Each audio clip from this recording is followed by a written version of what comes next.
Vamos a comenzar con la laboratorio de materiales.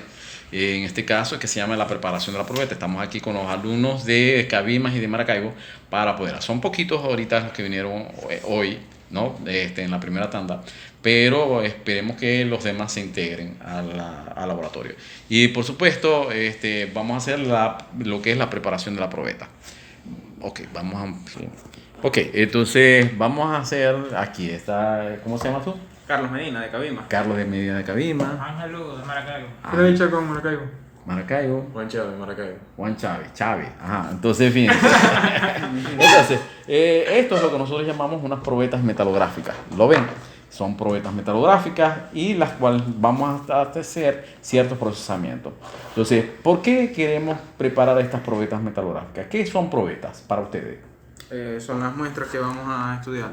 Son muestras que ustedes van a estudiar. Que se desea conocer las características. Características, propiedades. Características o propiedades.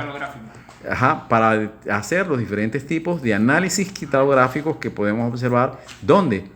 En el microscopio metalográfico. En el microscopio metalográfico. Pero para poderlo observar en el microscopio metalográfico debemos primero hacer ciertos procesos. Entonces, habíamos dicho que lo primero que deberíamos hacer para preparar esta probeta, deberíamos hacer ¿qué? Para tomar una probeta. A la probeta tiene que ser ¿qué? Lijada. Tiene que ser lijada. Manipulables. Manipulables.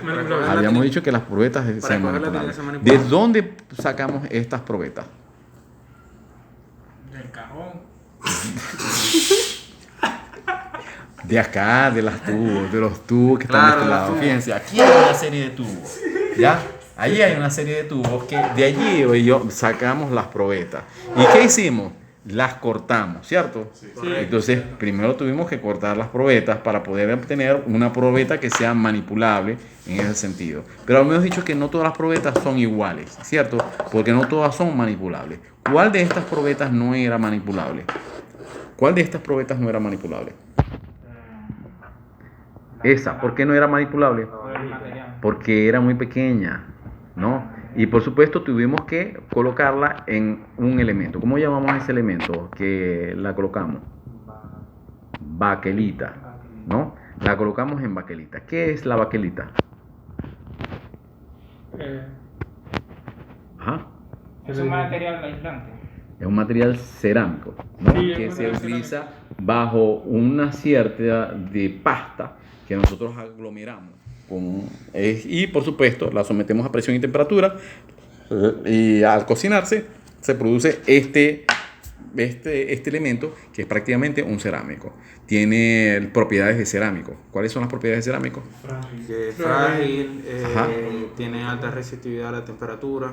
Ok, y es lo más importante que nosotros vamos a hacer aquí dentro de ella. ¿Comprendieron? Entonces también tenemos esto, que esto no es baquelita, que es resina epóxica, ¿cierto?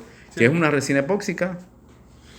Un componente de resina donde hay un catalizador y un reactivo. Y un reactivo que al unirse comienza el proceso de secado, simplemente obtenemos esto. Se cristaliza y por supuesto tenemos esta resina epóxica. La diferencia entre esta y esta, ¿cuál es? Que este es un cerámico y este es un... Tiene propiedades cerámicas, altas temperaturas, sí. Puede resistir a alta temperatura y este no. Y este no.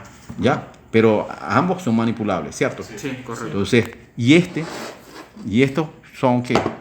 Acero. Son acero, pero acero de diferentes constituciones, ¿cierto? Sí, este es inoxidable. Es acero inoxidable y el otro es acero al carbono, ¿ya? Es normal, suave, acero al carbono. Ok, entonces, ¿qué vamos a hacer con estas lijas que nosotros tenemos acá?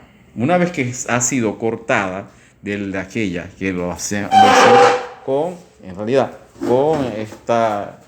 esta sierra cortadora de metal, esta que nosotros tenemos acá, la cortamos. Inmediatamente al ser cortada, ¿por qué la cortamos? Para poder obtener estas probetas que nosotros tenemos aquí, ¿cierto?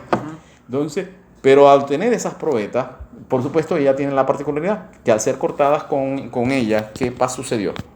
Quedan las muestras deja muchas rayaduras, deja un acabado muy grueso y por supuesto nosotros tenemos que eliminar partes de esas rayaduras, que es lo que nosotros hacemos, un desbaste grueso, ¿cierto? Un desbaste grueso, así como dijo allá. ¿Un desbaste qué? Debatero eso. Ok, ya tenemos ese desbaste.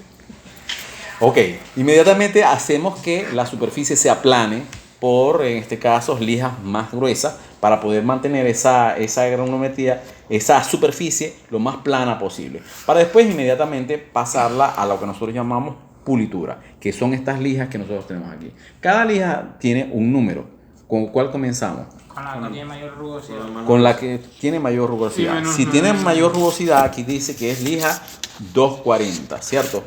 También tenemos otra lija que aquí dice que es una lija 320. También tenemos otra lija que sí lija 400, ¿cierto? Y otra, la última, que es lija 600.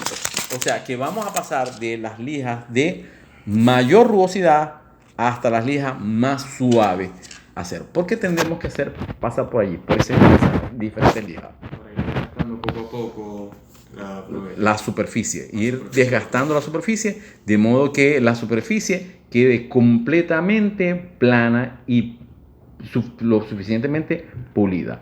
¿Pero queda totalmente pulida? No. No. Una vez que pasen por la superficie es que vamos a